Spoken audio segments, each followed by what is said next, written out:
When I was in middle school, there was this girl I liked. I asked her out despite every alarm in my head telling me not to. But before she could even respond, I came in with, "I don't think we should date. I think it would mess things up between us, and I think we're too young to be boyfriend and girlfriend anyway." I was scared to even try.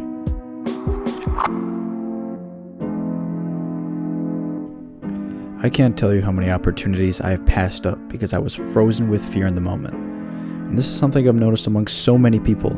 We've made making mistakes a sin. My friend group plays a lot of nerdy games, in person and out of person, but in particular, Magic the Gathering has been a game that's been ever prevalent. And now more so than ever, my friends have been more busy, and so I'm unable to play the game that I love. And yet, I could solve this issue by going to the local game nights hosted by a store nearby. But I'm terrified of the experience, of fucking up, messing up, making people dislike me, and so I don't even try. Trying to focus down why we feel this way is difficult. I'm sure some of these fears are based in some reality that those people who will make you feel unwanted exist. But realistically, if someone does, we can recover from it. But the idea of recovery is so much harder than actually recovering. When I was researching the idea behind confidence and the fear of trying things, I saw one pattern repeating constantly through all the things that I read. That the pattern, being confident, cannot be faked or gained passively.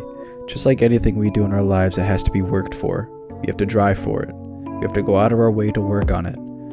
Because if it was just as easy as I want to be more confident, then everyone in the world would be walking around like they're Dwayne "The Rock" Johnson or Pete Davidson. A lot of the difficulty sometimes comes from just having multiple options that we have to make. We find ourselves at the crossroads of decision making, and we look around and we get confused where we're even walking. But we take so long to make a decision that we almost just end up getting hit by a car. And indecision sometimes is worse than even making a decision. Not always. Sometimes we can walk away from a situation and nothing changes, but those moments where your indecision matters and ends up fucking you over, you really feel that. So for those of you at the crossroads of indecision, not knowing what to do, I ask you this: would you not rather feel the pain of having made a decision than to feel the regret and pain that comes with not making any decision at all? Khalil Gibran once said, "Your pain is the breaking of the shell that encloses your understanding. Even as the stone of the fruit must break, that its heart may stand in the sun, so must you know pain. It is the bitter potion by which the physician within you heals your sick self. Therefore, trust the physician, and drink his remedy in silence and tranquility.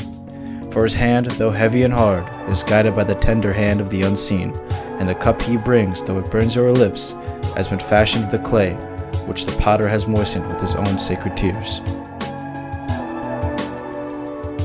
If there's anything to be taken away from this video, it is simply the fact that you should make the decision than be a bystander in your own life.